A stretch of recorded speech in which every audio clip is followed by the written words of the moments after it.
God is gracious. God is gracious. Amen, amen. Thank God for that. Thank God for the grace of God. So, mga kapatid, so it's time po mga kapatid to start. Let's go to the Lord in prayer and let's ask God for wisdom and understanding this morning. Let's pray. Thank you, Lord, sa inyong goodness sa amin. Salamat sa maraming mga blessings na aming natanggap, Lord, both spiritual and physical. And ang isa sa mga blessings na natanggap namin today ay opportunity, Lord, na makilala ka palalo, matutunan ang inyong salita, ang inyong plano, ang inyong kalooban ngayong umaga. Lord, as we go on sa aming Bible study, Ikaw sana patuloy manguna sa amin, Ikaw patuloy mag-bless sa amin, Lord, magtumulong sa amin. And we acknowledge, Lord, our limitation, our incapability, Lord, pagdating sa mga bagay na ito. So, Lord, we ask for your help and for your guidance this morning. May Jesus Christ will receive all the praises, the adoration, and the honor, and the glory, Panginoon, ngayong umaga. And i-bless niyo yung mga brethren na nandito na at ganun din yung mga planning to join us ngayong umaga, Panginoon. And purihin ka sa lahat ng ito. And this we ask in Jesus' name. Amen. Amen. So good morning once again po mga kapatid at salamat dahil sa malaking pagkakataon po ngayong umaga. So we'll go on ahead po mga kapatid sa ating natutunan sa lesson natin na leave off. Yun yung lesson po natin dito sa one human po mga kapatid. Sa one human. So dito sa one human po mga kapatid ay we talk about many things. I think this is our third meeting when it comes to this topic po mga kapatid. This is our third meeting and our first meeting we established po mga kapatid that this one human or kung saan po ito nag-originate, saan nag-umpisa ang one human, which is we know this is the body of Christ, this is the church. We identify what is the one human and we locate according to the Bible kung saan po ito nag-umpisa, ang beginning po niya. So ito po ay even started na even sa ano po mga kapatid, it was created, this one human was created at the cross, by the cross po mga kapatid, by the shed blood of Christ. At yun po yung isa sa mga victory and great outcome at na-accomplish siya, ginawa ni Kristo sa Kalbaryo. It's not just to save you and me, but it is also to create a one human. And this is the church po mga kapatid. So we also observe yung progression, although it was started sa church, but during sa Acts period, it was not fully made known. Sa early Acts po mga kapatid, especially in first Acts, nobody knew about that there is a new entity that is existing, not until Paul got saved and Paul came into the scene dito po sa Bible po mga kapatid. And because it was to Paul and through Paul that God revealed these things. Okay, that God revealed these things. So it was Paul who first announced that there is this one human, there is this the church, the body of Christ that is separate from Israel. So we also studied about the movement, okay, the movement of its progression, the growth in the early Acts. It's still the infancy. It in understanding, it's still ano po mga kapatid, it's still innocent. It's still in the stage of innocency. So sa early Acts, wala pa ding nakakalam. It doesn't mean po mga kapatid na hindi nag-i-exist. Sa second part ng Acts po mga kapatid, where we see the childhood of the church, na ang understanding niya is hindi pa ganun ka fully na grasp niya ang full revelation po ng patungkol sa entity po na ito. Pero pagdating sa post-Acts epistles po mga kapatid, and this is now what we call the adulthood. So it starts from the infancy, the childhood, then to the adulthood po mga kapatid, which is whereas kung ang one human na ito ay fully revealed na po, ang information niya hindi na foundational, ang kanyang mga ano po ay hindi na mga rudimentary, but rather and through sa post-Acts epistles, pinakita ng malinaw ni Apostol Paul ang lahat ng description and ang fullness ng revelation and knowledge patungkol po sa body of Christ, itong one human po na ito.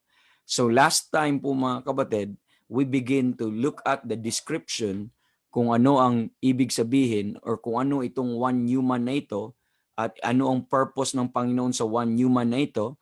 And last time, we also look at the difference, okay, between the church and Israel, this one human and Israel, but also not only to show the difference, we also show po mga kapatid, we also show that this one human is far greater and glorious when it comes to inheritance, when it comes to position, po mga kapatid, when it comes to standing, this one human show how far greater and glorious, okay, compared to the nation of Israel. Okay, compared to the nation of Israel, that God has given to this one human blessings and inheritance or a hope or a position and many other things which is far better, okay, which is far better than what he gave to the nation of Israel.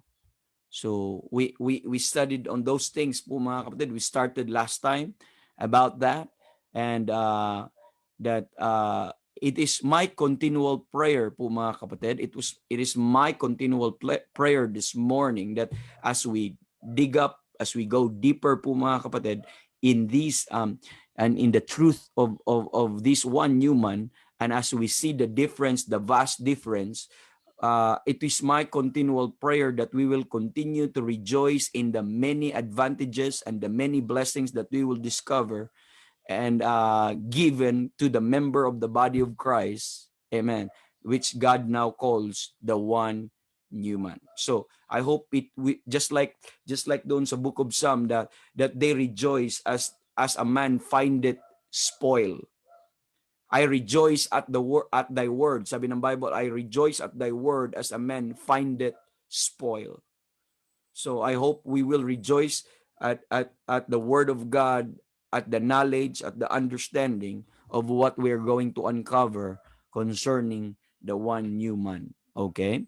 So let us lay down our preconceived ideas. Let us consider the Bible before anything else, before what the preachers taught or preach po mga kapatid. So let us compare some verses na ipapakita po with it and see whether if it's in the Bible, and let's be willing to believe po mga kapatid that the Bible, okay, mean what they say, and the Bible say what it means. Okay, so let's not try to explain out or try to rest or twist the scripture, but let's just let the Bible speak mga kapatid sa pag-aaral po na ito. So knowing, so let's continue po mga kapatid some scriptural description concerning this one human. So let me give you a quick ano po so far what we have discussed. Number one, ano yung na-discuss natin concerning sa description of this one human? Number one, that this one human or this church, this body po mga kapatid, is one new entity and not old. It is a new entity and not old. Please throw away some garbage of theologies that are teaching us that this one human is the continuation of Israel,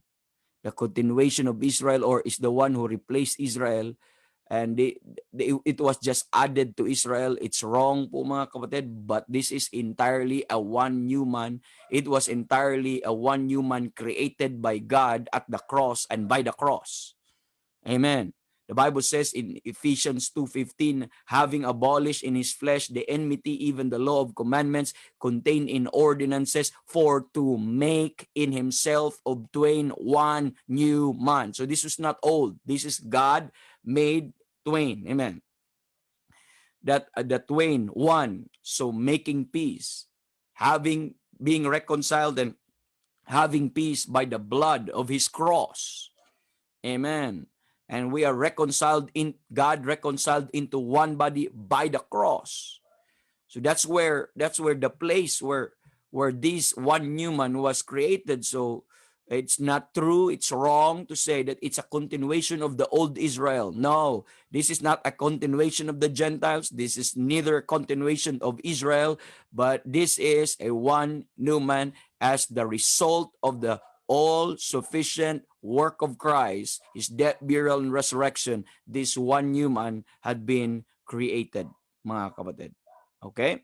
Number two, we learn also that this body, this one human, is not grafted into Israel. We don't believe that we are added to Israel, mga kapatid. We are, that Israel is existed, that we are just added. No, but the Bible says this one human is added to Christ. We become made members of the body of Christ, not members of the nation of Israel, but we become members of the body of Christ. We were grafted into, amen, the body of Christ, into Christ. The Bible says in Ephesians 5:30 that we become, amen, members of his flesh, amen, of his body, of his flesh, and of his bones. We become members of his body, of his flesh, and of his bones. And we're not grafted to Israel. And makikita po natin po, mga kapatid.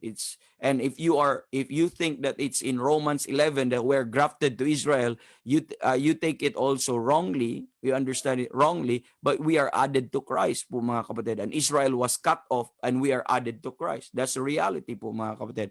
But if you look at also Romans 11, it's not talking about salvation, but it's talking about, mga kapatid, God's instrumentality for his purpose of the ages, on kung sino yung gagamitin po ng Panginoon. But it's not about salvation program.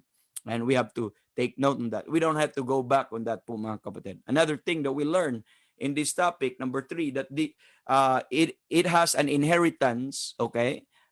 An inheritance in a heavenly kingdom, not an earthly kingdom. So the inheritance of this one human is in heavenly places, not earthly. So we don't have inheritance. Actually, we're aliens in this world, mga kapatid. We're pilgrims, amen. Amen. We're pilgrims and strangers. We're pilgrims going home, amen. And we are a soldier, just like the song, bound to glory, amen. We're a soldiers bound to glory, and we're a soldier going home.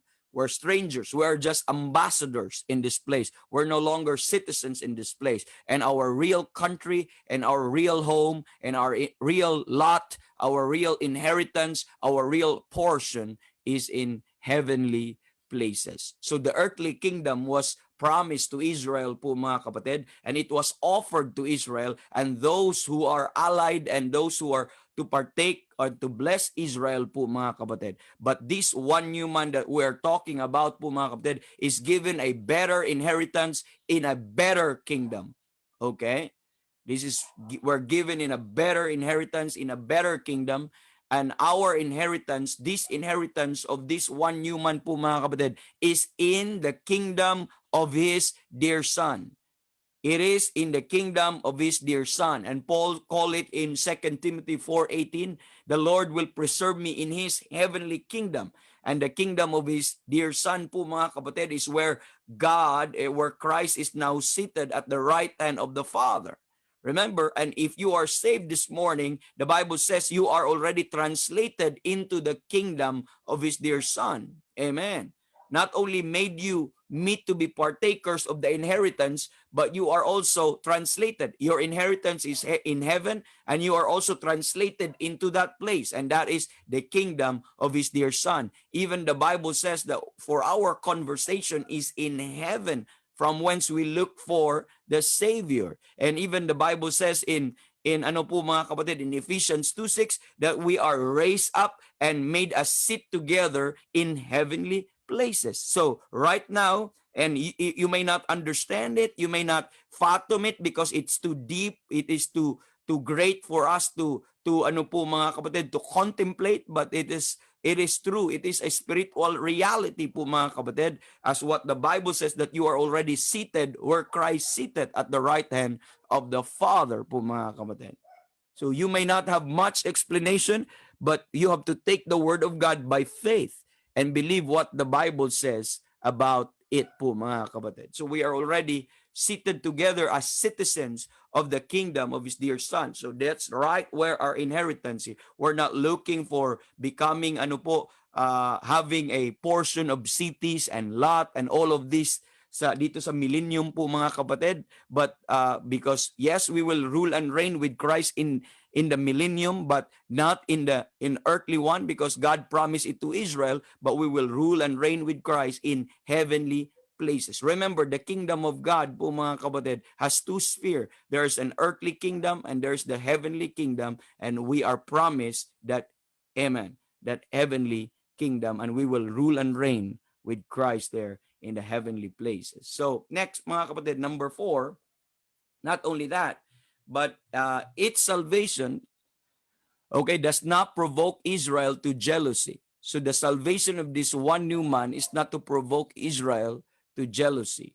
So throughout the period, itong adulthood, ng one new man, adulthood ng church po mga kapatid, throughout the book of Acts, that salvation po mga kapatid and instrumentality of the Gentiles during the Acts period, if you look at first, especially sa second part ng book of Acts, even Paul said that in Romans chapter number 11, that it is to provoke Israel to jealousy. And what purpose? That they might be saved.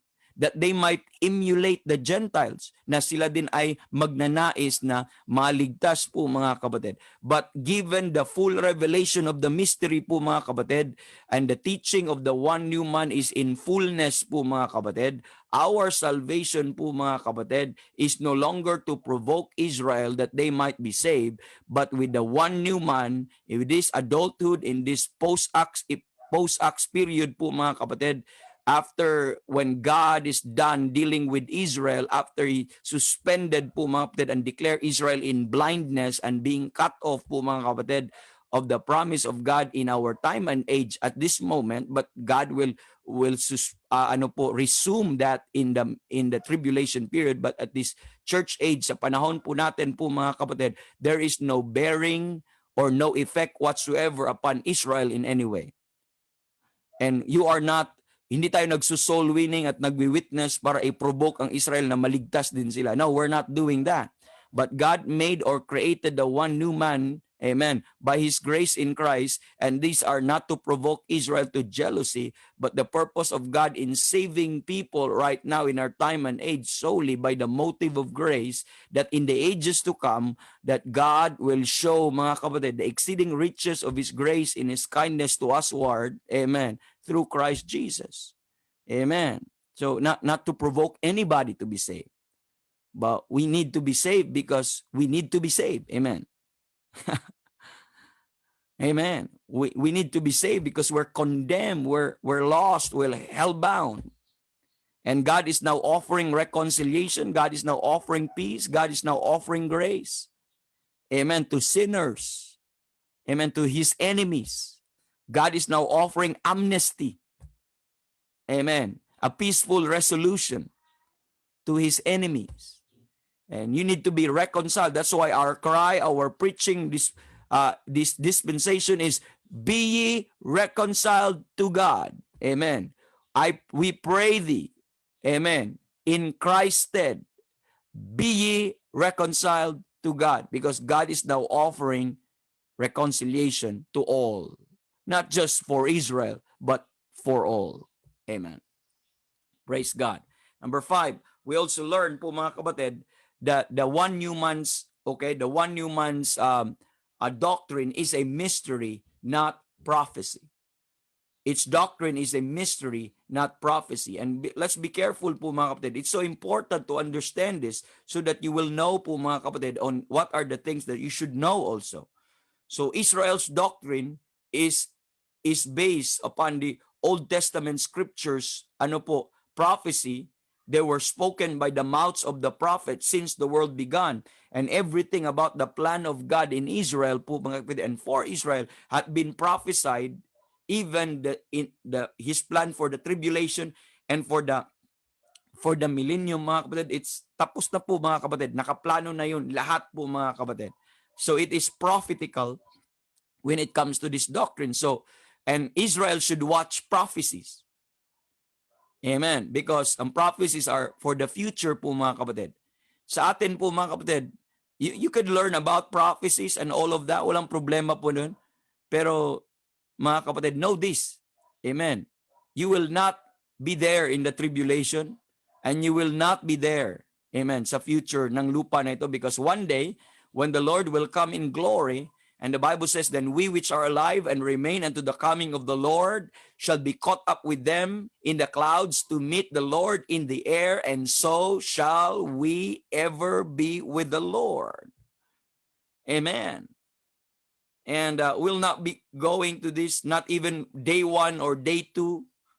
Amen. In the tribulation, when the clock of God's prophecy will start to tick. Amen. Will start to sound, when the trumpet will start to sound, I'm no longer in this world, but I am already in the kingdom of His dear Son po mga kapatid. So, but when it comes mga kapatid to the church, when it comes to the one new man, when it comes to the body of Christ, it is established not on the teachings of the prophets, not on the teachings of the prophecies po mga kapatid, but the teachings and the doctrine concerning the one new man po mga kapatid is established upon the Pauline revelation. The Pauline revelation, and this Pauline revelation had been kept secret, had been hid in God since the world began, or from the foundation, or before the foundation of the world.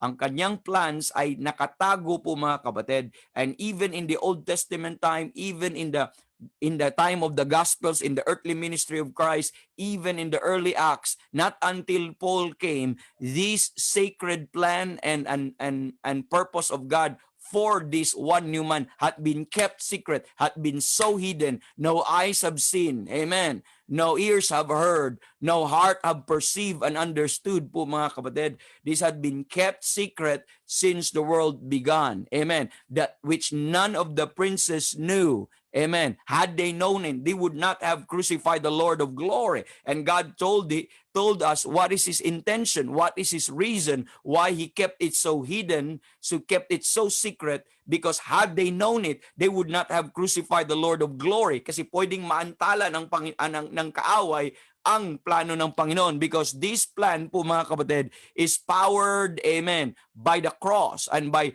that finished work of Christ po mga kapatid. And God kept it so secret po mga kapatid upang hindi manaig ang dyablo po mga kapatid. So it was so hidden from the sons of men, and nabuksan po natin. So basically, the doctrine of this one new man po mga kapatid is the doctrine of the mystery. It is mystery in nature. It is the hidden wisdom of God.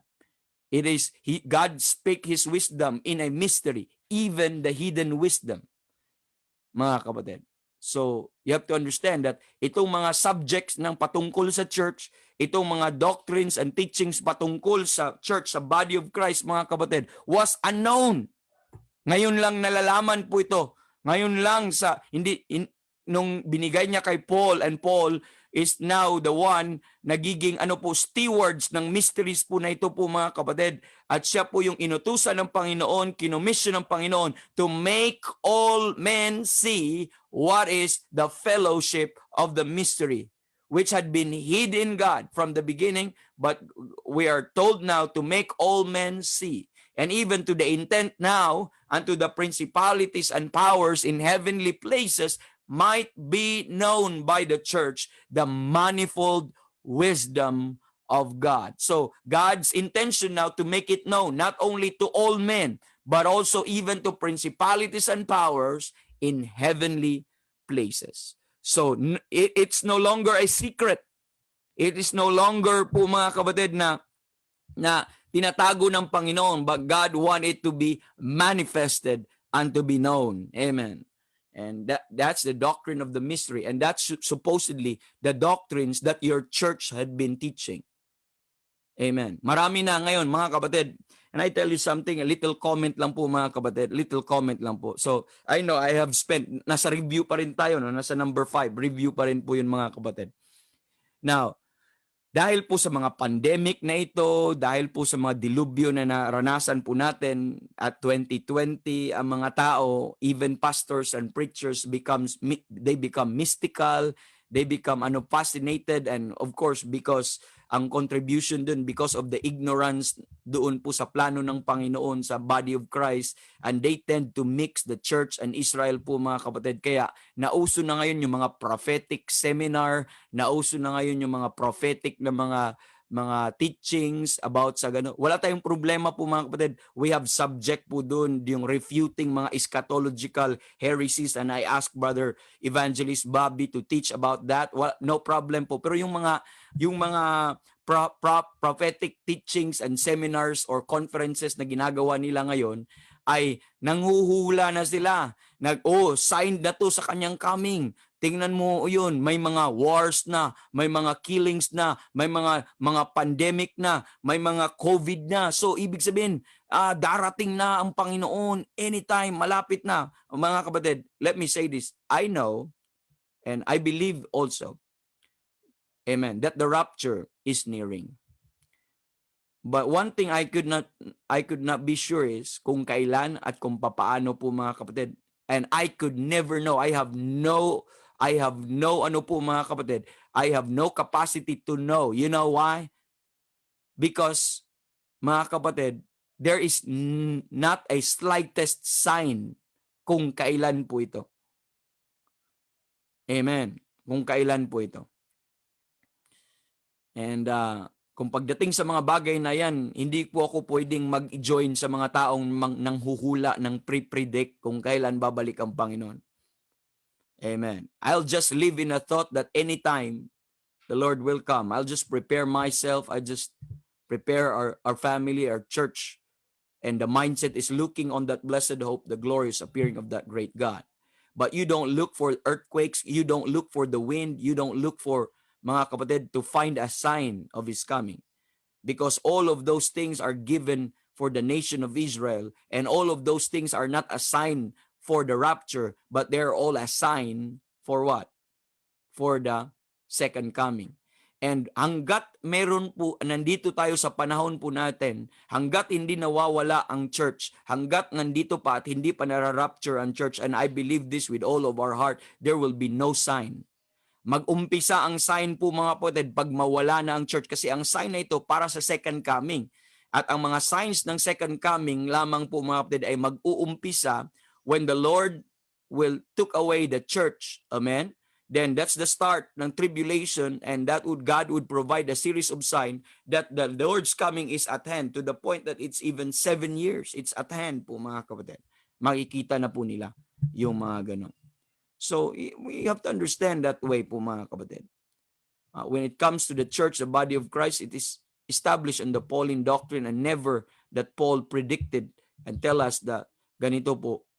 And he will just tell us mga kapatid na hindi ka tumitingin sa mga earthquakes, sa mga wars and all of that. You are doomed to be mistaken pagdating po doon. You look at the Bible, you read the Bible, and you don't. So yung mga prophetic, ano po ngayon, paborito nila, Book of Revelation. Mga kapatid, I taught the Book of Revelation. Okay?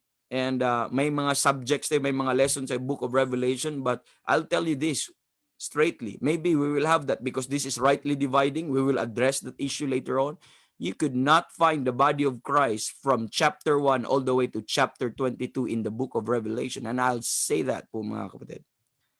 I'll say that with, again, for the record, I'll say that they could never find the body of Christ from chapter 1, verse 1 of the Book of Revelation all the way to Revelation 22:21. Because the Book of Revelation po mga kapatid it's all the plan of God. Amen.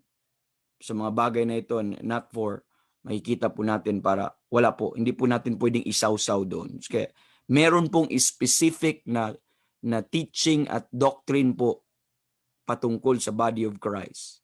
At wag po nating i-mix, kaya nga rightly dividing ang ating subject. Wag natin pwedeng i-mingle or i-mix po ang teachings na para sa Israel at i-apply ng body of Christ, or ang teachings ng body of Christ i-apply sa Israel. That is a big no-no in Bible interpretation and in rightly dividing the word of truth. When you do that po mga kapatid, you will end up being confused po mga kapatid pagdating po sa plano po ng Panginoon. So the only way to maintain the differences and to reconcile the differences, okay? I'll say this. The only way to reconcile the differences between the body of Christ and the church, mga kapatid, is to maintain its difference. Maintain its differences. There's no when you try to unite its differences, you will end up in confusion, mga kapatid. That's really the problem. So, you have to understand, ang pinaka-doktrina po natin is yung mga Pauline revelations. And I don't mean po, mga kapatid, that we don't read the entire Bible. You read the entire Bible. There are principles, there are truths po, mga kapatid, because the Bible says all scripture is given by inspiration of God and is profitable. We believe every word of God. We believe every precept from Genesis to Revelation. But as a Bible student, I should learn how to discern. Kung kailan mag-apply, paano i-apply, I should learn what are those things that are directly written to me and directly instructed to me and directly, amen, given to me. I should discern. I should learn to discern. That's why we're studying. We should rightly divide po, mga kapatid. Now, there are what we call pan-dispensational truth po, mga kapatid, that it's not just applicable in the Old Testament or maybe in the future. There are truths that applicable at all times. Okay? So, but when it comes to specific instruction, when it comes to specific and direct command given to the church, amen, it was not given in prophecy, because even the church was not the subject of prophecy. The subject of prophecy is Jesus Christ coming for Israel. And that's for the nation of Israel. Amen. So when it comes to the specific doctrines and teachings of the church po, mga kapatid, amen, it's not the subject in prophecy, but it's established and based upon the Pauline revelation. And that's where you get the one human direct doctrines po, mga kapatid. When you do that, nako, mahirapan po tayo. And be also discerning kung ano yung mga basta ang rule of thumb, ganito po. It's been 7 months we have been talking about rightly dividing in this program po, mga kapatid. But know this rule of thumb. Okay? Any instruction or command or doctrine, mga kapatid, in the Bible, amen, or even in the Old Testament or in other scriptures, mga kapatid, that will not, okay, contradict to Paul's teaching. Okay? I'm talking about rule of thumb. Any doctrine or teaching or instruction in the Bible that will not go contrary to the teachings of Paul. Amen. At walang bina-violate sa teachings, sa revelation ni Paul, sa 13 epistles po, mga kapatid. By all means, amen, apply it.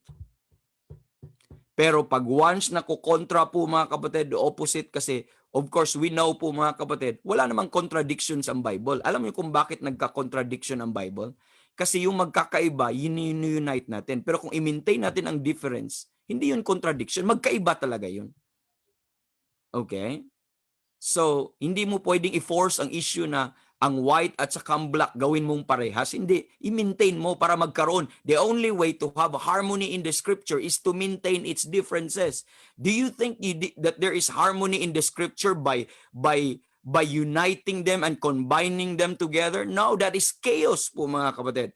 But to maintain, just like paano magkaroon po ng unity sa atin po in the midst of diversity.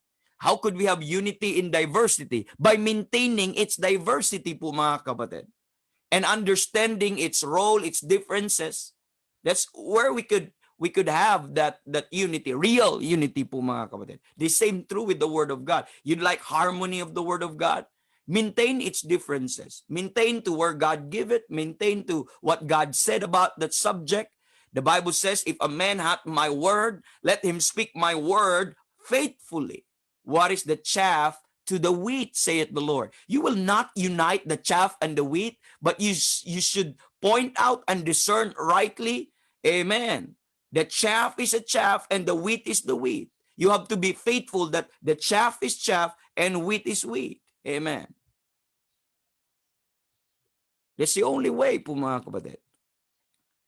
So, pag ano po, different po sila, then they're different. Give it to where God give it. So you have to take note on that. So the main doctrines and teachings of the church are established on the Pauline revelations. Po mga kapatid.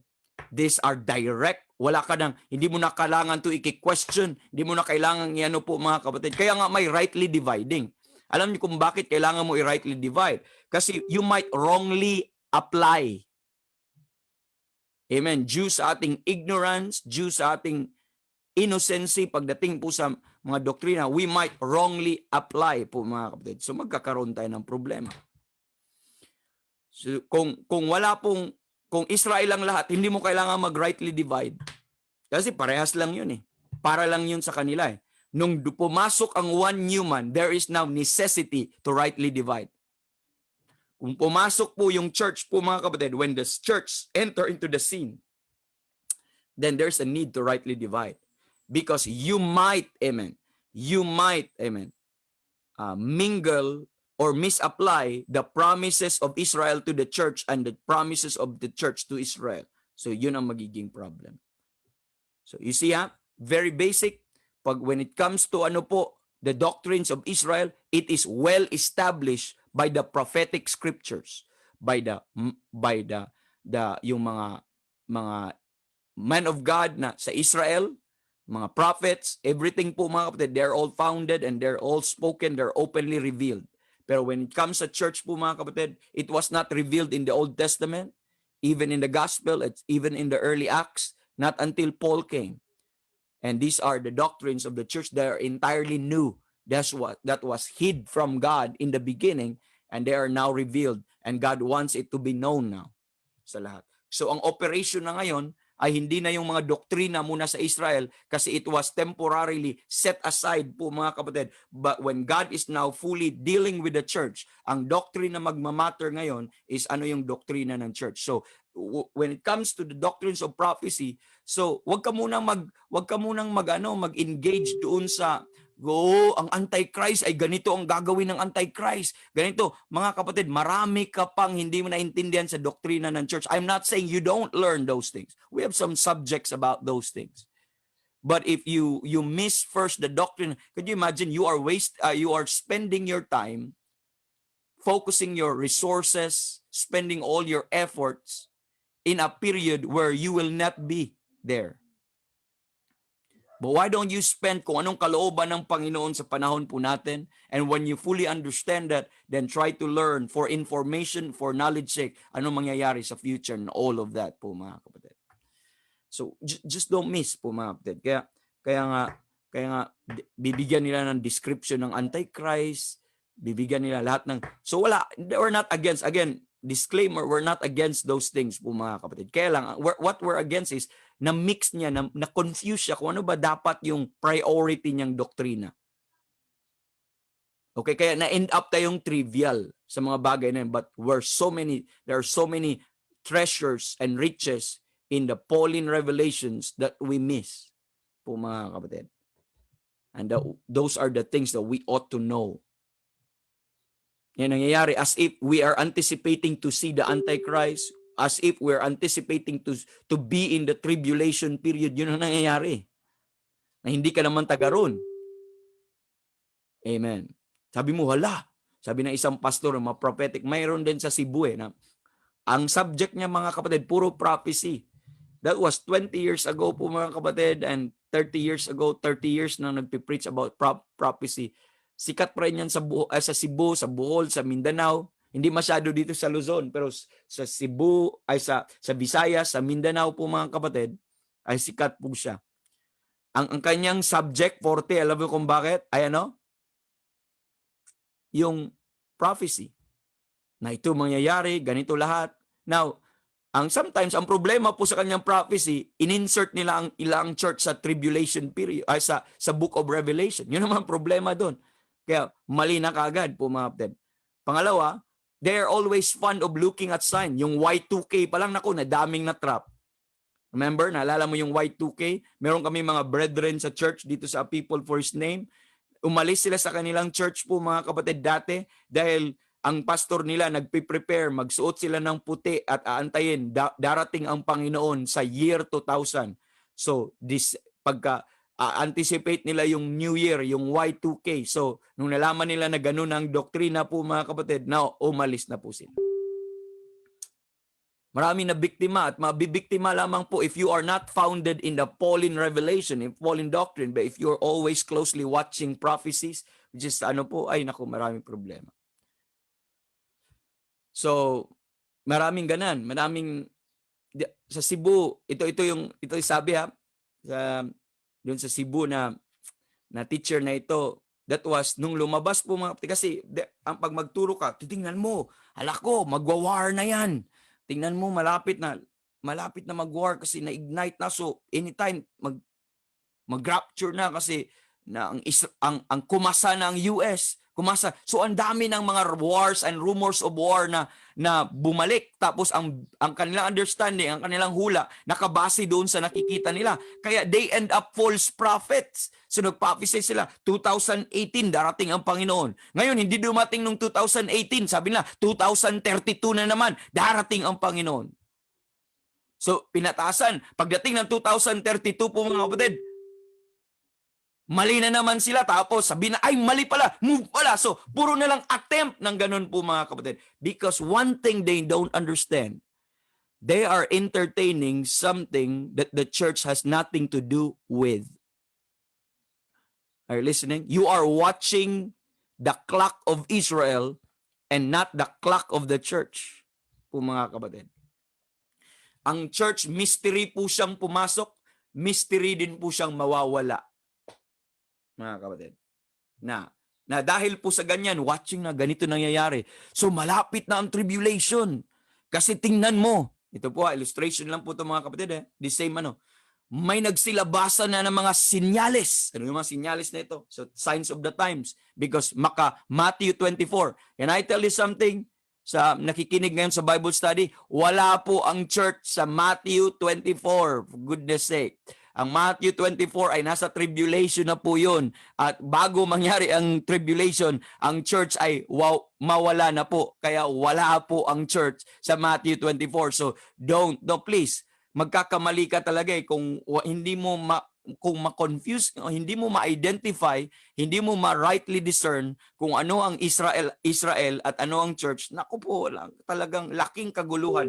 Ma-mess up ang iyong mind. Akala mo nasa tribulation period ka na ngayon. Akala mo na mismo ang rapture. Akala mo ang dami po mga kapatid.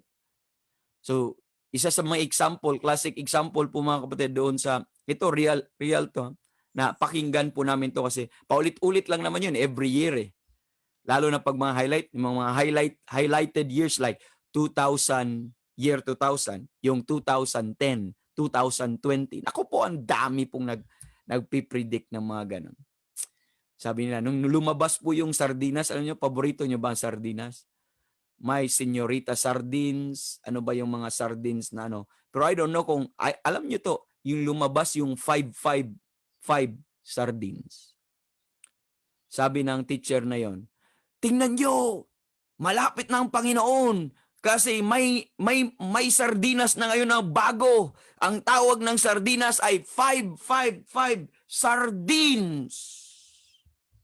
At anytime, ang next niyan ay 666 na mga kapatid. Maghanda na kayo. Rapture na. Malapit na. So, yun naman problema. Ay, nako. Nagiging comedy tuloy. Nagiging comedy. Imagine, kukuha ka ng interpretation mo sa sardinas. So ngayon, may mga chips na.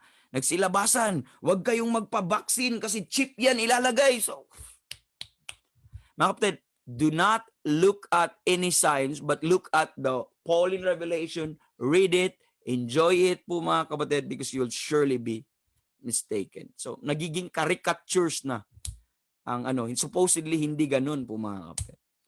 Basta, one thing I don't worry po mga kapatid, kahit ano pang sabihin nila, kahit, malapit ng ganito, malapit na yun, but I would never experience, not a moment, not a second, not a minute, amen, of the plan of God for the nation of Israel. Because I'll never be there. Because I believe when Christ, who is our life, shall appear, then shall we also appear with Him in glory. Amen. Amen. I'm just told to look at on the Lord. Amen. And for our conversation is in heaven, from whence we look. Amen. We're to look on heaven, looking on the blessed hope, mga kapatid, not on sardines. Sardinas, pati pa naman sardinas, isasama mo. Mababaliw ako kakaisip ng mga ganon. Yun ang nakakabaliw po mga kapatid. Isipin, paano? Imagine, hindi na nga lang kasi pag magko-comment pa ako, nasa broadcast pa tayo po mga kapatid. Kay Pastor Anton na lang yan kasi controversial siya na tao. Ako dito ay a simple man trying just to teach the Bible po mga kapatid. Pastor Anton, ikaw nang bahala po dyan, okay? So may sabi pa siya, sino? Si Shabok. So hindi si Shabok. Sabihin ko muna, hindi si Shabok. Pero si Shabok mali nung nag-predict siya ng 2018. Ako po. Amen. Kaya po, kung kayo po ay miyembro sa mga ganon, ito lang po ang aking unsolicited advice po sa inyo. Kung miyembro kayo sa isang church na nag-predict ng mga ganon-ganon po mga kapatid, I'm telling you, right before you is a false prophet. Mga kapatid. Okay? So, hindi po yun. Get out. Unsolicited advice to. I know you don't ask for that advice, but get out. Hindi na po yun. Hindi na po yun. Ano. So, that pastor ay hindi po nag-rightly divide. That pastor don't understand the difference between the church and the nation of Israel. Amen. So, wow. Grabe. Pahaba yung comment ko dun. Sabi ko, sidetrack comment lang naman itong mga bagay po na ito. Pero, mga kapatid, mystery siyang pumasok ang church. Amen. Mystery siya that was kept secret. Mystery siya nung nag-exist siya. Walang nakakaalam. Remember? Walang nakakaalam nung nag-exist siya na sa body of Christ, ay sa cross, may nabuong body of Christ. Walang nakakaalam. Pero nung dumating si Paul, ni-revealed, hindi na mystery. At the end, mystery din po siyang aalis. Mystery din po siyang aalis. Hindi mo malalaman. Hindi alam ng mundo. Po mga kapatid. Nakita niyo po? That's why sa context ng 1 Corinthians 15 which talks about the change. Sabi niya, behold, I will show you a mystery. Amen. We shall all be changed in a moment, in a twinkling of an eye. Amen. At the last trump. Amen. And the dead shall be raised incorruptible. Amen. So, it's a mystery po mga kapatid. So another thing po mga kapatid, so ang daming mga, kaya nga gusto ko to ayaw ko tong sanang iano po mga kapatid kasi marami kong magagandang mga personal comments lang naman po mga kapatid na pwede nating ma-relate sa mga pangyayari ngayon. So number 6, ano pa yung sa number 6 na natutunan po natin? That the one human is not obligated to aid or assist Israel. The one human is not obligated, the church right now is not obligated to assist Israel. By the way, hindi pala mga kapatid, bawiin ko yung words ko. Hindi pala nakakabaliw isipin yung, pero ang nasa mind ko pala, nakakapanot. Nakakalbo. Nakakaputi ng buhok isipin yung mga ganong mga theology po mga kapatid. Okay? So, in this also, the one human is not obligated to aid or assist Israel. So, from the Old Testament, I'd like you to understand, starting kay Abraham, when God established the Abrahamic covenant, and nagkaroon po ng right then, the seed of Abraham has now the supremacy. And God's dealing in blessing the entire humanity is through them, is through the Abrahamic covenant, through Abraham. And that from that time, the Bible says kay Abraham in Genesis 12, I will bless them that bless thee. I will curse them that curseth thee. So the source of blessings of humanity during those days is through Israel. Through Israel. The blessing of God is poured out through Israel. Sa pamamagitan ng Israel po mga kapatid. That's the Abrahamic. If you would like to know God, you have to go through Israel. If you'd like to learn about the Bible or the will of God, the Word of God, the oracles of God was committed to Israel, and the Gentiles will know it through Israel. When you want to serve God, you have to pass through Israel, because you could not know the one true God, because the one true God is the God of Abraham, the God of Isaac, the God of Jacob, the God of Israel. And if you'd like to know the one true God, you have to go through Israel. So it's all in that po, mga kapatid. From the Old Testament, even po, mga kapatid, in the early parts of Acts, mga kapatid, that the Gentiles have an obligation po, mga kapatid, even to bless Israel so that God would bless them. Amen. They are to recognize the place of Israel, and they are to believe the scripture that Israel has advantage over them. And that was evident po, mga kapatid, pagdating po doon sa earthly ministry ni Christ, then that Christ will not perform any signs, wonders, and miracles to the Gentiles, not until they will recognize the place of the Gentiles, their place, mga kapatid, in the plan of God.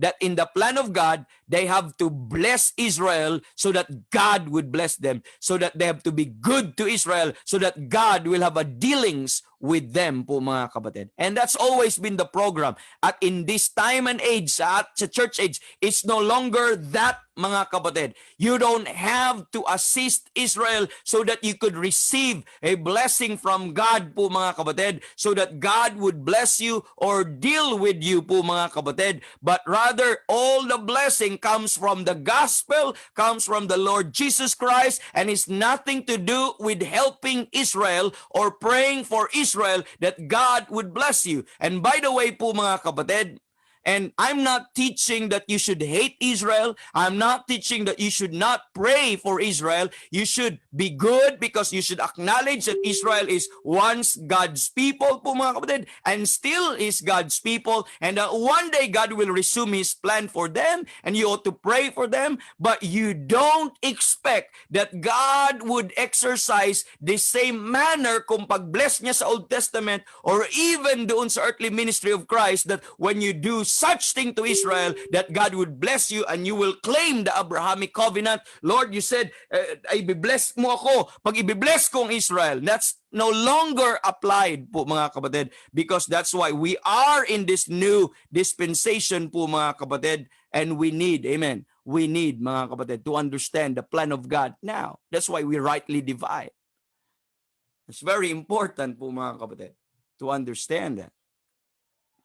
Kasi or else, naku po, amen.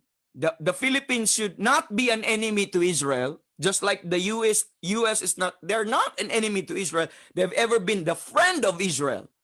Amen. Our country should not be an enemy to Israel, because our country as a nation, mga kapatid, when we do that, lagot tayo sa tribulation. Lagot ang sila lang pala. Wala na pala ako sa tribulation. Lagot ang Pilipinas sa tribulation. Amen. Kasi God will have His retribution po, mga kapatid. And pag sa tribulation period, hindi nila mga kapatid, hindi nila tinitreat ang Israel well. The judgment of the nations in Matthew 25, ang basis ng judgment of the nations is kung paano nila trinato ang Israel. Pero ngayon po, mga kapatid, ang lahat ng blessing ngayon ay nasa in Christ, na kay Kristo, sa pamamagitan ng Ebanghelyo. Po, mga kapatid, kung ma-in Christ ka, you will become partaker of that, all that Christ is and all that Christ has. That's the thing po, mga kapatid, that dapat nating maintindihan. Amen. So ngayon, hindi ka na namimili. Yes, nagmi-minister tayo, nag-i-aid tayo, nag-a-assist tayo, nag-i-help tayo po, mga kapatid. Pero the Bible says, let me read Ephesians chapter number 4. In what way tayo? Paano ka makatulong ngayon? Tutulong ka. And hindi na priority ang Israel sa iyong health. Pero ang sabi ng Bible sa Ephesians 4:28, the Bible says, let him that stole steal no more. And what else? Ang sabi niya, but rather let him labor. Why do we work? We don't steal, but we work. Amen. Let him labor, working with his hands, the thing which is good. So you work, amen, an honorable work. Amen. You work an honorable work, the thing which is good. And what is the purpose of our work? Not just for ourselves, but also for what? That he may have to give to him. He may have to give to him that needed. Kung sino, ngayon, paano ang ating assistance, ang mga helps ngayon, ang ministering natin ngayon? Kung sino yung nangangailangan. So there is no longer a supremacy and primacy or priority for Israel, but kung sino yung nangangailangan. Bakit ka tumulong? Because you are already blessed. Amen. And so that you could minister, you could give to him that needed. So yun po mga kapatid. We have to correct our theology on that, mga kapatid. So again, uulitin ko, when we say this po mga kapatid, we're not at all teaching that we should be against to Israel, we should not pray for Israel. But what I'm saying is, we should be friend to Israel. We should be, we should know and understand that God is not done with them. Amen. And we should be, by all means po mga kapatid, na iniisip po din sila at hindi lang Israel, anybody. We are even told na to love your enemies. Amen. So you have to understand that. But don't expect, ito yung point ko, but don't expect, okay, don't expect po mga kapatid, that God would bless you because you do it. Amen. Because you are already blessed. The Bible says, blessed be God and the Father of our Lord Jesus Christ, who hath blessed us. Past tense ang paggagamit. Who hath blessed us. Amen. With all spiritual blessings in heavenly places. You should understand that po mga kapatid. Meron pong grupo ngayon, movement ngayon. Dalawa po mga kapatid, movement niya. By the way, dahil kasi sa mga YouTube theology, pag hindi mo kilala, bago ka manunood ng mga YouTube na yan, even Facebook Live po mga kapatid, dapat kilala mo yung sinong preacher, kung Bible believer ba yon, kung naniniwala ba yon ng salita ng Diyos, nag-rightly divide po, bago mo siya babigyan ng hearing. Kasi kung maging kagaya tayo sa isang pastor po natin, missionary na sobrang niyang wala siyang discernment. Talaga hindi ko alam kung alam na niya po mga kapatid. Sabi niya, so umuwi siya sa kanyang home church. So nandun muna siya for low kaunti. So habang nakikinig siya ng sa gabi, excitedly, pagkakinabukasan, lumapit siya sa kanyang pastor at sabi niya, "Pastor, missionary ito, pastor, talagang ang ganda ng napanood mo ba 'yon? Ang ganda ng napakinggan ko ng mensahe kagabi. Talagang blessed na blessed ako," sabi niya. Ay ganon. So, sino ang preacher? Anong message niya? Sabi ng pastor. Sabi, ang pangalan ng pastor, ang pangalan ay si Pastor Apollo Kibuloy. Sabi ng pastor, ganon, si Kibuloy pala yun. Biruin mo naman na be-bless ka kay Kibuloy. So, that madaming jokers talaga, no? Hindi ako nagjo-joke pero real 'yun na instance, pero nakakatawa, kaya 'yun ang kapatid. So ngayon, may mga movement ngayon po mga kapatid, sasabihin ko na naman, may mga movement po ngayon mga kapatid na about sa Israel na ang tawag nila ay To the Jew First movement. To the Jew First movement. So to the Jew first. By the way, sa Acts period, totoo ang to the Jew first kasi hanggat hindi pa na cut off ang Israel totally, may supremacy po sila, may primacy pa. So sa kanila po mga kapatid ang priority. Pero nawala na yun Natapos na ang Acts period, God is done with them po mga kapatid sa mga bagay po na yun. Tapos na ang Panginoon sa kanila doon. Okay? So with that po mga kapatid ay inuna pa rin na to the Jew first. Kaya lahat ng offering, bigay mo sa Jew. Mag-missionary tayo balik ka sa Jerusalem, Judea, Samaria, to the uttermost part of the earth. Yun yung movement na ngayon. So maraming Baptist churches nakakalungkot, mga kapatid, mga Baptist churches nakakalungkot. Mga To the Jew First Ministry, magre-raise sila ng fund para po doon sa ano. Tapos God would bless them. Very sad. And I know, you know that. May mga, siguro mas marami pa kayong alam sa akin pagdating sa mga movement na yon, To the Jew First. Kasi nauso daw yan eh. Nabalitaan ko lang naman yun, mga kapatid, na may ganun na parang gula. Ha? Of course, natawa lang ko on my part na kakalungkot naman na hindi po talaga nila na discern ang plano ng Panginoon para sa panahon natin. Kaya mga kapatid, wag niyong i-belittle or tawag nito, wag nating bigyan ng hindi seryosong pansin. Okay? Wag sana nating bigyan ng hindi seryosong pansin ang mga bagay na ito, lalo na sa mga teachings na ito, kasi it would deliver you from those false teachings. Another movement ngayon na ang Pilipinas daw, yun yung lost tribe daw. I don't know kung nakarinig kayo, may teaching ngayon daw sa YouTube na ang Pilipinas isa sa mga lost tribe. Na hindi ko alam kung anong tribo ba yun.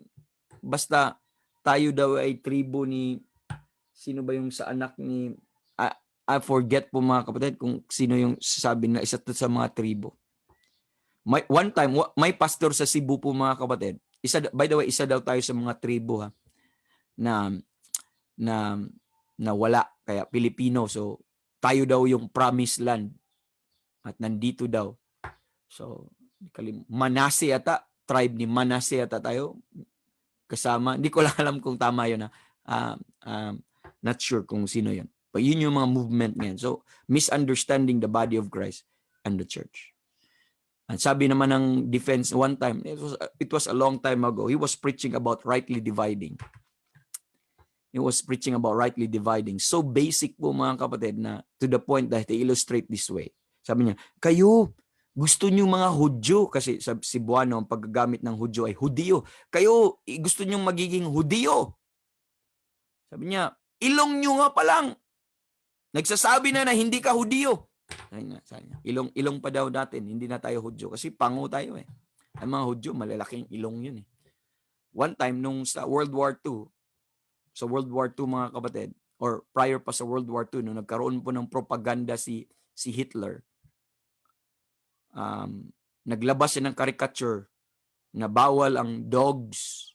May mga postings and warnings po doon sa sa mga restaurants, sa mga stores, no dogs or Jews allowed. So ganun yung discrimination dati. Tapos pag Jews po mga kapatid, may caricature na sign na ulo tapos malaking ilong. So yun ang identity nila. Kasi hindi naman malaki, but talagang matatangos yung ilong niya. So Hudyo pa lang, ilong pa lang, hindi ka na Hudyo. Ba't gusto mo maging Hudyo? Pango ka naman, sabi na. Grabe ka, diretso naman yung pastor po na yun. Amen, amen. So, mga kapatid, balik tayo. So, nakaupo kasi ako, kaya nakakwento mode po ako mga kapatid, no? So, but I hope you get the point ng inano po natin. So, we're not obligated. We help everybody, but we're not obligated to aid or to assist Israel. Amen. To be blessed, mga kapatid. So, ngayon, in this body, let's add, in this body, or in the one human, no member, like you to understand, no member has any advantage over the other. Okay? No member, let's add, this is number 7, no member, okay, has advantage, or any advantage, has any advantage. I'd like you to understand it, over the other.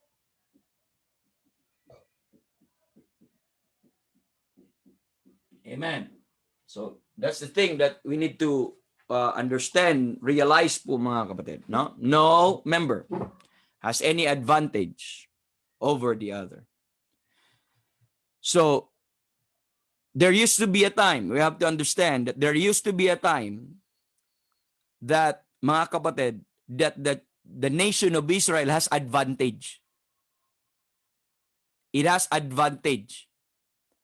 Sa kanila yung promises, sa kanila yung laws, sa kanila yung oracles of God. Tingnan nyo po sa Romans chapter number 3 po mga kapatid. Let me read Romans chapter number 3 for all of us. It tells us dito po sa verse number 1. The Bible says, what advantage then hath the Jew? Or what profit is there of circumcision? Much every way. So marami sila, much every way. So ibig sabihin mo, much every way, ang Jew, maraming advantage. In much every way. So in every way, hanggat nung nandun pa ang dealing sa kanya, simula yan kay Abraham, okay, nagkaroon po ng advantage sila over the Gentiles. Kasi nag-erect ng middle wall of partition. They are now the chosen people of God, a special nation. They are now called the circumcision. At ang Gentiles are now called the uncircumcision, which is a discriminating term po mga kapatid. That means we are low class, they are the first class people, and God is dealing to all people through them po mga kapatid. And that is their advantage. That's why the Bible says, what advantage then hath the Jew? Amen. That last until po mga kapatid, God cut them off. Pero when the Lord cut them off po mga kapatid, they no longer have any advantage at all. Most especially in the body of Christ, there is no advantage over the other po mga kapatid. But outside the body of Christ, there is always superior, there is always inferior po mga kapatid. But in the body of Christ, if everyone is equal, no advantage with the other po mga kapatid. Everyone share the same blessing, the same position, the same standing in Christ po mga kapatid. But there used to be a time ng Hudyo may advantage. Sabi dito, in what advantage then hath the Jews, or what profit is there of the circumcision? The answer of the Bible is much every way. So if you believe your Bible, the Jew has every way advantage over the Gentiles. Do you know that? That's what the Bible says. But chiefly, they have a greatest advantage. They have a greatest advantage, chiefly because that unto them were committed the oracles of God. Committed the oracles of God. So their greatest advantage is sila yung grupo ng tao na binigyan ng salita ng Diyos. Kaya napansin mo, do you know of a Gentile? Do you know of a Gentile na writer ng Bible? Kanino pinagkatiwala ng Diyos ang oracles of God?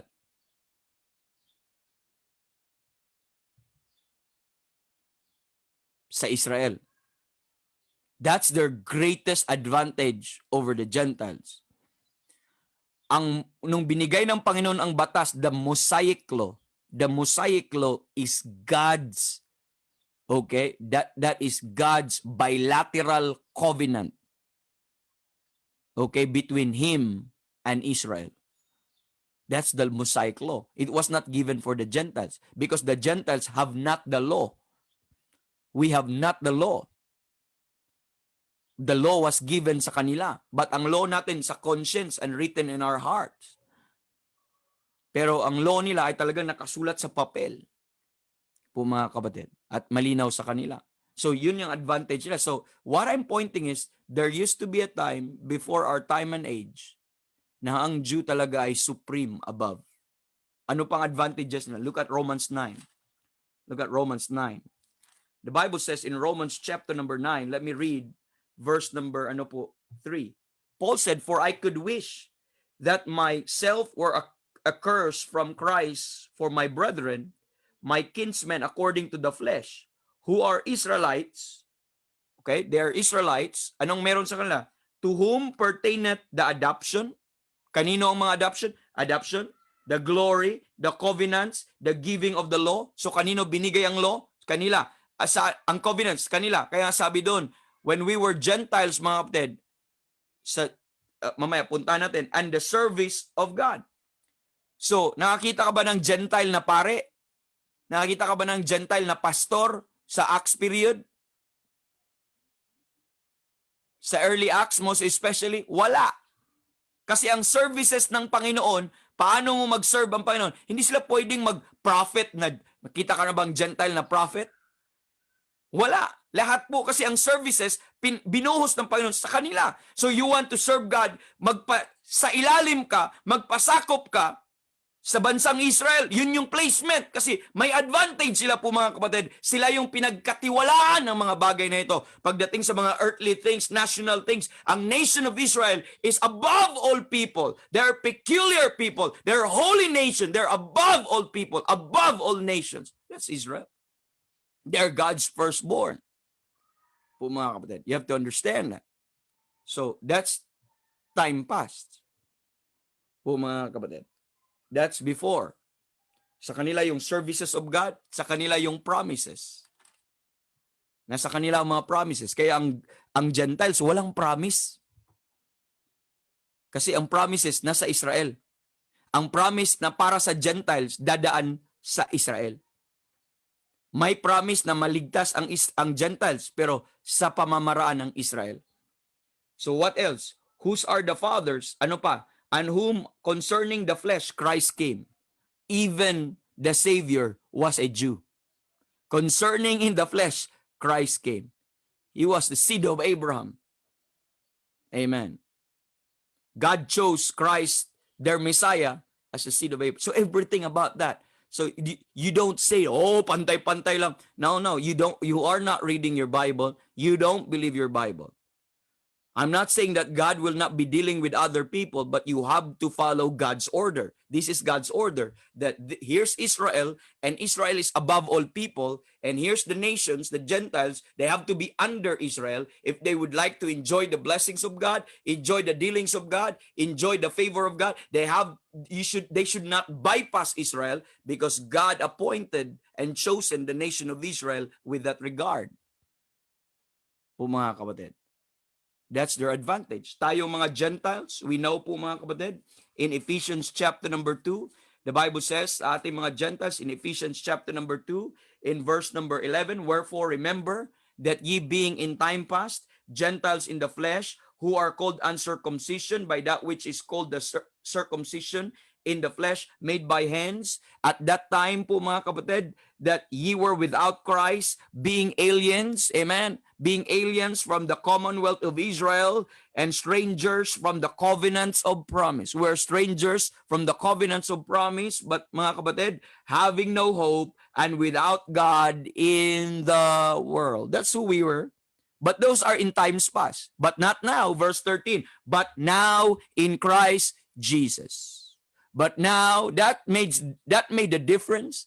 But now, in Christ Jesus, ye who are sometimes afar off are made nigh by the blood of Christ. That's all over. That's no longer in operation because now in Christ Jesus, I was far before, but I am now made nigh by the blood of Christ. Mga kapatid, there is nothing that separates me now from Christ because the one that separates me from the Jew po mga kapatid has now been taken away, has now been removed. Verse 14, for he is our peace who hath made both one and hath broken down the middle wall of partition between us po mga kapatid.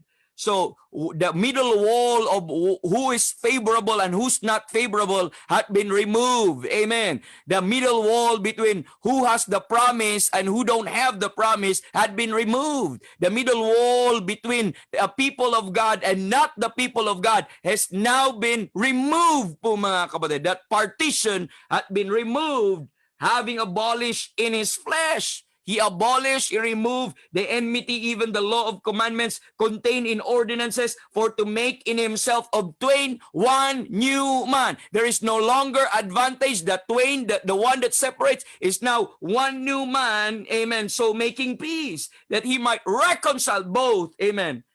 Amen. Reconcile both unto God in one body by the cross, having slain the enmity thereby. So I'd like you to understand this three entity po mga kapatid. Here's the Jews.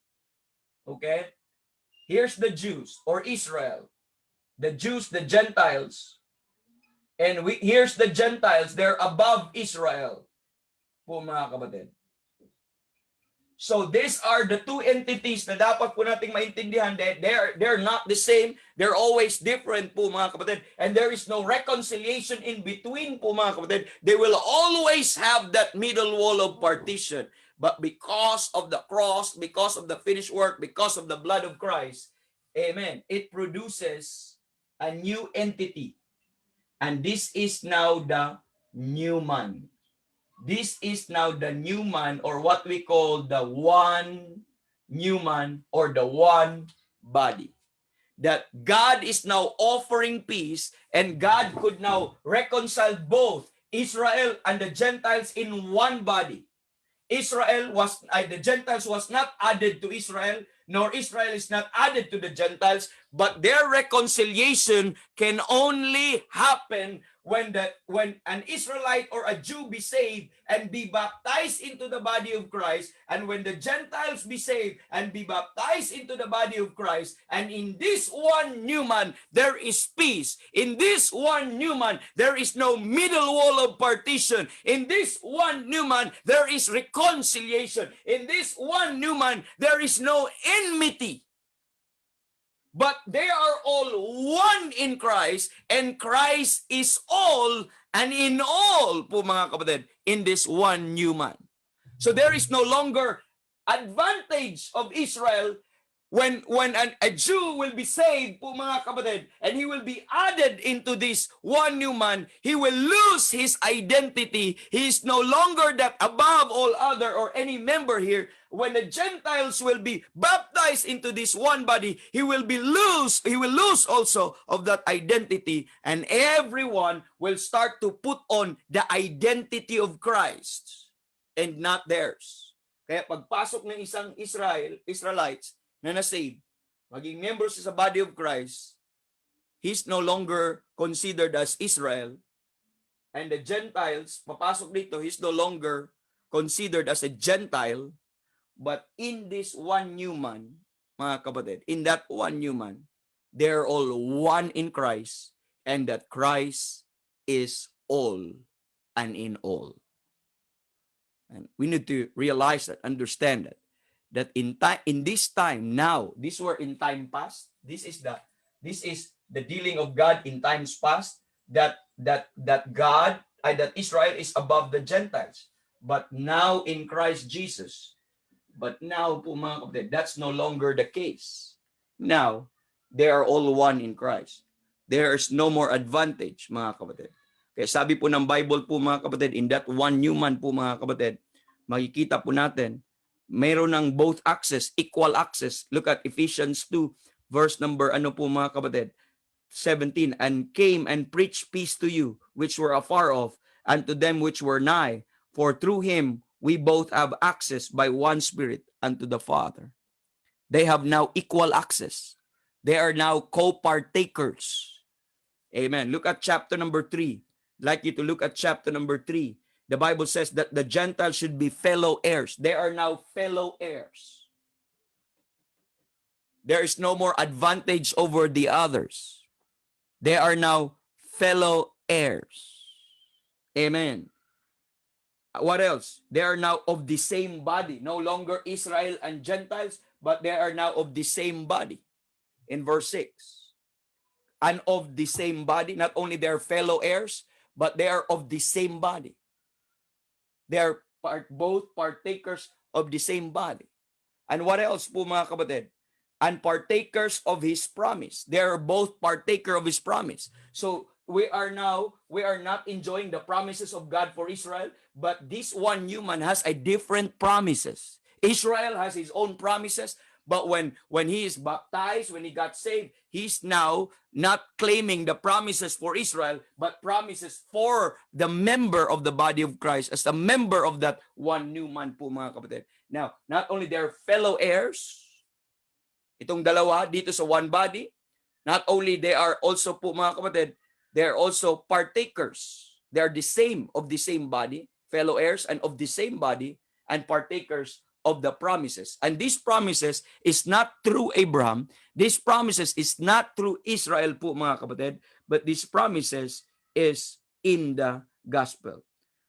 Partakers of his promise in Christ.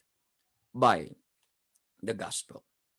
So in Colossians chapter number 3, for time's sake po mga kapatid, in Colossians chapter number 3, in this one new man, the Bible says in verse number 11 po mga kapatid, in this one new man of Colossians 3 verse 11, the Bible says po mga kapatid, where there is neither Greek, wala nang Greek nor Jew. The Greek was representing the Gentiles. There's neither Greek nor Jew, circumcision nor uncircumcision. Wala nang ganon. Circumcision or uncircumcision. Wala na po mga kapatid. What else? Barbarian, Scythian, bond, nor free, but all, Christ is all and in all. Christ is all and in all. So you have to understand. So wala na nga sa Galatians, neither male or female. Pagdating po dito, remember sa earthly order po mga kapatid, sa order sa home, sa order, earthly order, nandito, habang nandito tayo sa lupa, na mayroon po tayong tinatawag po mga kapatid na may head of the home. So sa earthly order po mga kapatid, ang father, ang husband, he's the head of the home. So meron po tayong ano po mga kapatid, sa hierarchy, somehow an order po mga kapatid. That's the order of responsibility. But being in the body of Christ, walang husband or wife doon na mga responsibility. But they're equal, they're one. Walang head over the other, but they're one. Sa earthly order, sa local church, may pastors, may mga elders, may mga wives and mga children. Pero pagdating sa body of Christ po mga kapatid, there is no such thing as hierarchies or whatever. There is no advantage over the other. Amen. We're all. Christ is all. Sino, alam niyo kung sino ang supreme?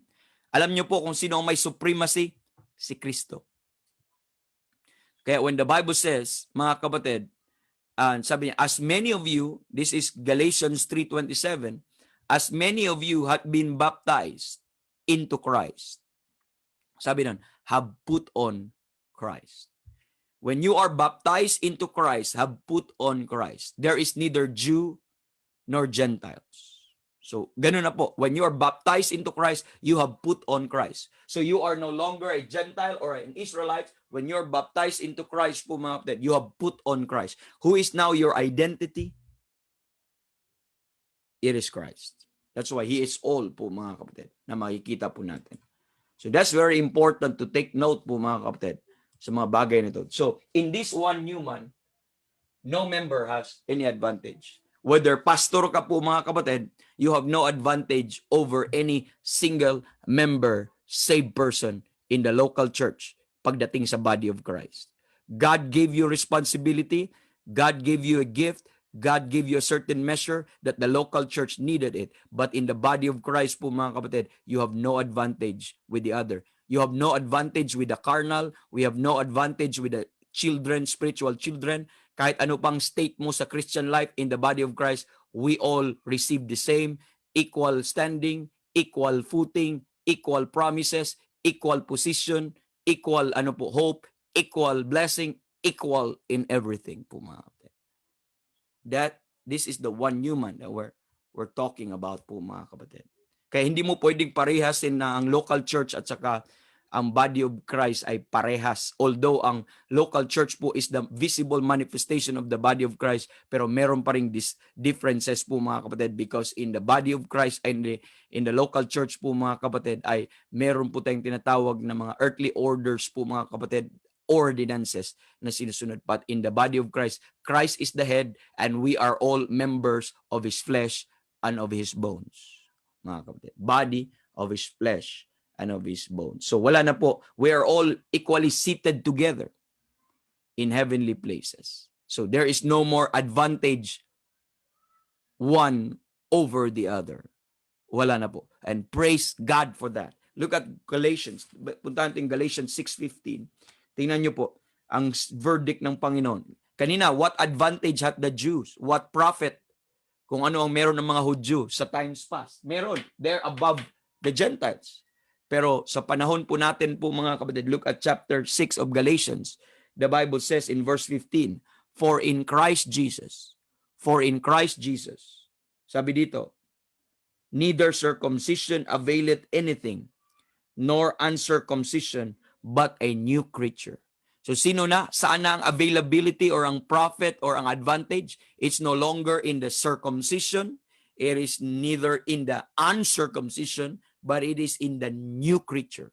Do you see that? Circumcision, uncircumcision, the new creature. Where is now the advantage? Mga kapatid, where is now this advantage over the other? This is now in the one new man, and Christ is all and in all. So you have to take note on that, mga kapatid. Okay? And please don't miss that po, mga kapatid. Don't miss that. We are now fitly framed together. We are now fitly joined together. Amen. We are now members in particular po, mga kapatid.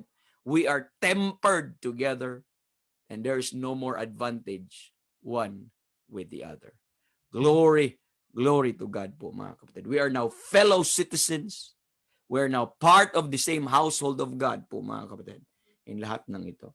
So, and lastly po, mga kapatid, sa ngayon, ang i-discuss po natin, ito pong one new man po, mga kapatid, is unrelated.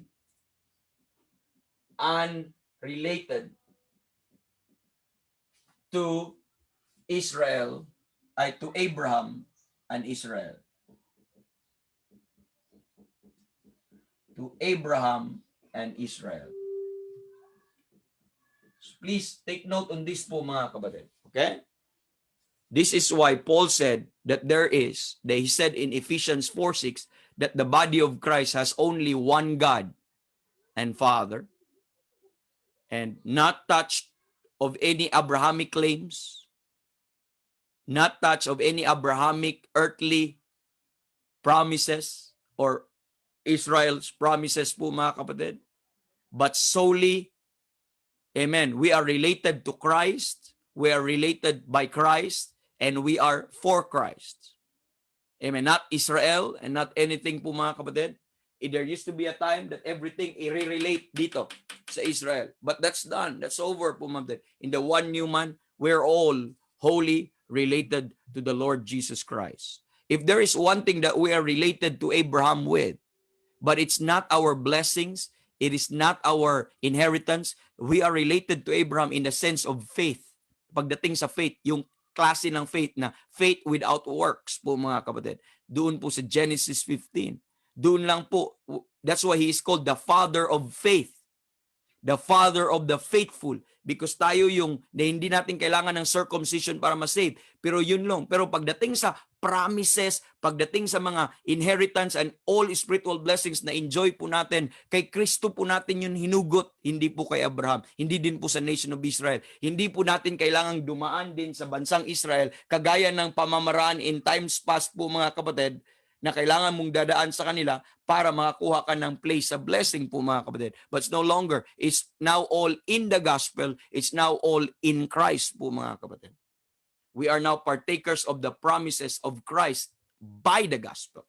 Yun po ang pagsasabi po ng Biblia po, mga kapatid. So, in the Pauline revelation, it is established clearly po, mga kapatid. By the way, in this pala, no member, ang may preeminence, sino po ang may supremacy? In no member has any advantage in the body of Christ. Sino may supremacy? Sa Colossians 1:18, that in all things, amen, he might have the preeminence. So si Kristo ang may preeminence over the other po, mga kapatid. So, and in Pauline revelation, both Jews and Gentiles, amen, alike, both of us lose our identity. And we all took Christ's identity po, mga kapatid, the new creature in its place. And we all know that po, mga kapatid.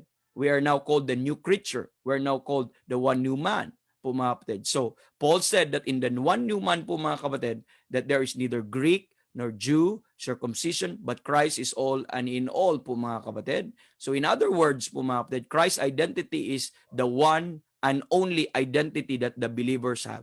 So we are not related to Israel. That Christ's identity po, mga kapatid, we're not related to Abraham, we're not related to Israel, but Christ's identity is the one and only identity that believers have. And Christ, it is Christ. Christ is all and in all. So, taking on that po mga kapatid is you will appreciate po mga kapatid everything we owe it all to Christ, Kristo po mga kapatid, lahat. So kaya po nagiging miyembro ka kaya ang ano po dito ang membership po ng one human, hindi being born into the family or being part of a nation, but being saved. That's the only membership of this ano po of this one human is being saved by the grace of God, by the gospel of Christ, his death, burial, and resurrection. That is the membership po dito po. So your nationality or being a Jew would not make you related to Christ dito sa panahon po natin, or being ano po a son of a pastor or a son of a Baptist member, it's not making you related to Christ. You can be related to Christ when you got saved, and the Holy Spirit will put you into the body of Christ. Now you are one with Him, and you are now in union with Him, and your identity now is Christ's. That's why ang tawag nito, the body of Christ.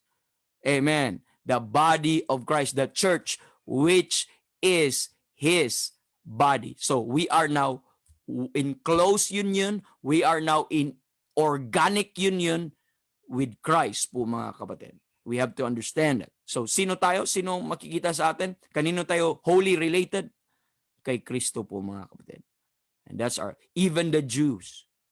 Once the Jews will be saved with the gospel, and in our dispensation, he is no longer identified as part of the children of the covenant, but he is now identified as a member of the body of Christ, and he is no longer called the Jew, but he is now called the beloved of God, the saint of God. Amen. He is now called in Christ. In Christ. And once you understand that po mga kapatid, kaya ito po ang importante, bakit mag-rightly divide po ito. So yung mga descriptions na bibigay ko po sa inyo, these are examples po mga kapatid na magkaiba po talaga. At sana patuloy tayong mag-learn, patuloy tayong matuto po mga kapatid, because I have 14 things when it comes to this, at nasa number 8 pa tayo po mga kapatid. So we have still many things to talk about. Sana next week hindi tayong matraffic po mga kapatid sa mga illustrations at sa mga other things na atin po. So, mga kapatid, anyone could be a candidate and could be a part of this one human, because the Bible says in 1 Corinthians 12:13, "For by one Spirit are ye all baptized into one body, whether we be Jews or whether we be Gentiles." So, sino ang potential na pwedeng magiging part of this one human? Anyone who will trust Christ. Trust the gospel. Amen. Believe and trust the gospel, the death, burial, resurrection, not your religion. Anyone could be, whether you be Jew or Gentiles, whether you be bond or free, and made all to drink. We are now potentially be made all to drink into one spirit. So we can enjoy all this. And once you are placed into that one human po mga kapatid, Christ will become your head. Christ will become your identity. Amen. Because this is His body. Just like, do you remember po mga kapatid, the union of Adam and Eve? Do you remember that union of Adam and Eve? The earthly union where we gather po mga kapatid. That's the reason when God created them and God called their name Adam. Si Eve was not named. Woman lang ang tawag sa kanila. Ay sa kanya. Woman lang ang tawag ni Eve. Tinawag siyang Eve po mga kapatid nung nagkasala na po sila after the fall of men. But upon their perfect state and perfect creation, God called their name Adam. That's what the Bible says. God called their name Adam, and by principle, diyan kumuha yung union, marriage union. Mga kapatid, marriage union, that the man will bear, okay, or the woman will bear the name of the man. Amen. Whether a daughter or a wife, a daughter will bear the name of his father, and the wife will bear the name of his son. Because when they are in union po mga kapatid, amen, in that headship po mga kapatid, he bear the identity of the head. And he is now related to the head. He is now one to the head po mga kapatid. And the same true sa atin pong panahon. Amen. And Christ is our head. When you got saved, you are united, you are married. Do you not know that you are married to Christ? Romans chapter number 7, we are married to Christ. Amen. We are now in union with Christ. Romans chapter 7. I don't know if you've seen that in your Bible. Let me read that. Romans chapter number 7 in a quick mga kapatid. We are married to Christ. So Christ is all and in all sa atin, sa believer. Look at Romans 7 verse number 4. The Bible says, and verse number 4, tama. Wherefore, my brethren, ye also are become dead to the law by the body of Christ, that ye should be married to another, even to him who is raised from the dead, that we should bring forth fruit unto God. We are married to Christ. And in that sense po mga kapatid, you become one. You become flesh of his flesh and bones of his bone, member of his body po mga kapatid. Ephesians 5 verse 30 po mga kapatid. He's your head and he's now your identity, and you bear now his name. No longer as a Gentile, no longer the pride of the Abrahamic tribe or the Abrahamic race or the Hebrew race. Amen. But in Christ. Amen. You are in Christ, I am in Christ, and we are all related to Christ. And Christ is our head. So yun ang union po natin. And the one human is unrelated now to Abraham and the nation of Israel. So with that po mga kapatid, lampas na po tayo ng 5 minutes sa ating time po mga kapatid. But praise the Lord, and I hope na intindihan po natin, na-enjoy po natin yung lesson ngayong umaga po mga kapatid. And I appreciate your presence dito po, na kasama po namin kayo ngayong umaga dito sa Zoom meeting. And praise God sa kasama natin ang mga ibang brethren po dito ngayon, at ganun din dito sa FB Live. Thank you for staying with us, and I hope po mga kapatid, may nakuha kayo, may natutunan kayo, may na-enjoy nyo ang salita ng Diyos, at gamitin po natin ito para purihin ang Panginoon at paglingkuran, at ma-appreciate pa natin kung anong natanggap natin kay Kristo. Just knowing, not knowing who we were before, in times past, knowing our standing po mga kapatid. Now, we are now partaker. We are now blessed beyond measure, blessed with all things, because we are now part of that one new man upon salvation. And God now caused us to drink, amen, made us to drink, and to ravish ourselves with all things that Christ is, and all things that Christ has. Hallelujah. Amen. Praise the Lord. So, good morning, everyone, and God bless us all. Have a good day, everyone. Have a good day. Amen. See you tomorrow. See you tomorrow sa King James Bible interpretation. Brother Peter, thank you very much. Thank you, sir. Thank you, everyone.